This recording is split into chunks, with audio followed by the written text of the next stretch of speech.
soy milk or cancer risk, hormone havoc or heart helper. Soya bean spark one of the biggest food debates today. And the truth about soya bean might surprise you. This is it. This is soya bean. What have you ever swapped to soya thinking it is healthier or worried it could mess up with your hormones? Just like me. Soya beans aren't just beans. This plant product contains protein. It is protein powerhouses. It has fibers, it has mineral and compounds called isoflavones. It contains what we call a mini estrogen that acts like hormones in our body, especially for we women. More than 40 years ago, I watched my grandmother avoid soy because her doctor said then it will mess with her hormones.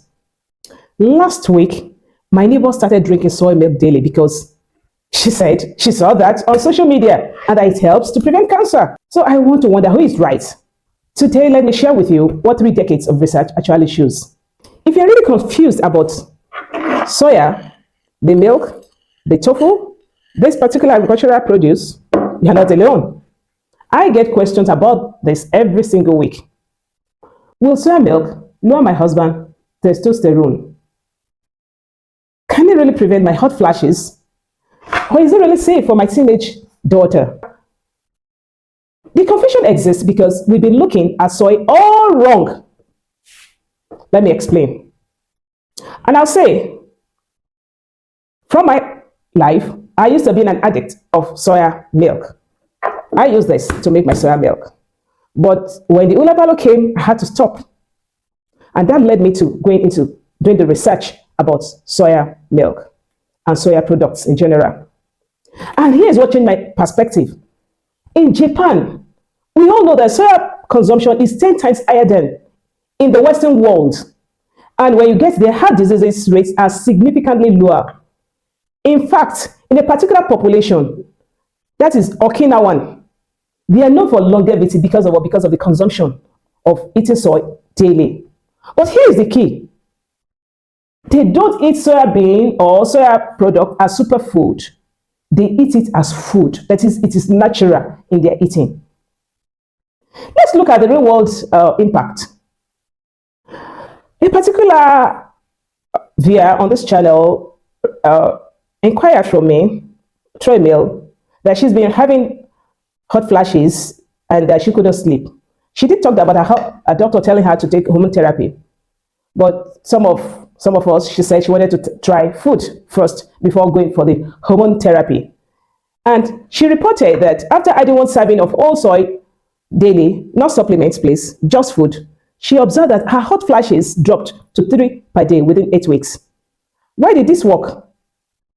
This is because soy contains isoflavones, plant compounds that can mildly interact with estrogen receptors. You think of them as what we call it as a keys that almost fits the lock, but not really quite. They could be 100 times weaker than human estrogen, there's no doubt, but they help like a catalyst.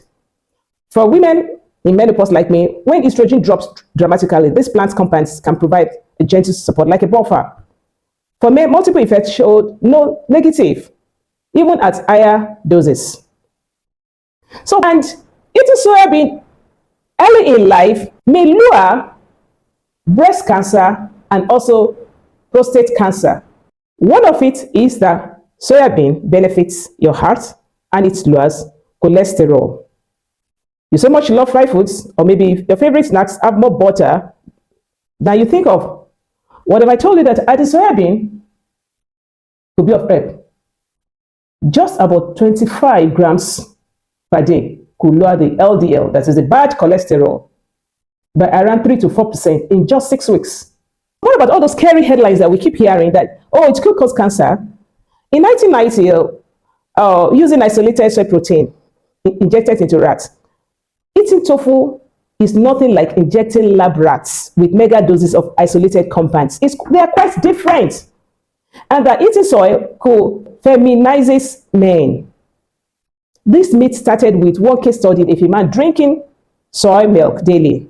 That's like saying water is dangerous because someone died from drinking 6 liters at once. What does quality research really show?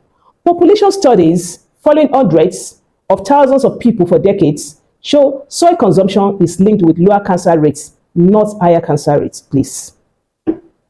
So what should you actually do? If you're a woman, you are dealing with menopause symptoms, please try to take 1 to 2 servings of soy product daily. That's just like taking a cup of soy milk or half cup of tofu or a handful of some other products. And just why don't give it a trial for 8 to 12 weeks? And if you're a mother, you're worried about your hormones, the research on that is very clear. Normal soy consumption won't affect you. Your testosterone will still be there. No change, nothing. You don't have any requirement to eat soy. If you have a family history of breast cancer, there are guidelines saying that from major cancer organizations that have suggested that it could even be protective if you just take soy products moderately.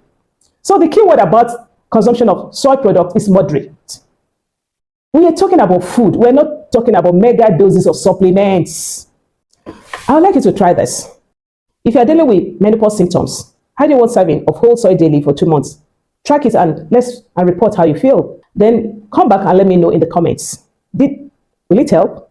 Don't forget to subscribe, share, especially with premenopausal and menopausal women. Hope to see you in next episode where we'll be talking on either food safety, food nutrition, or food standards.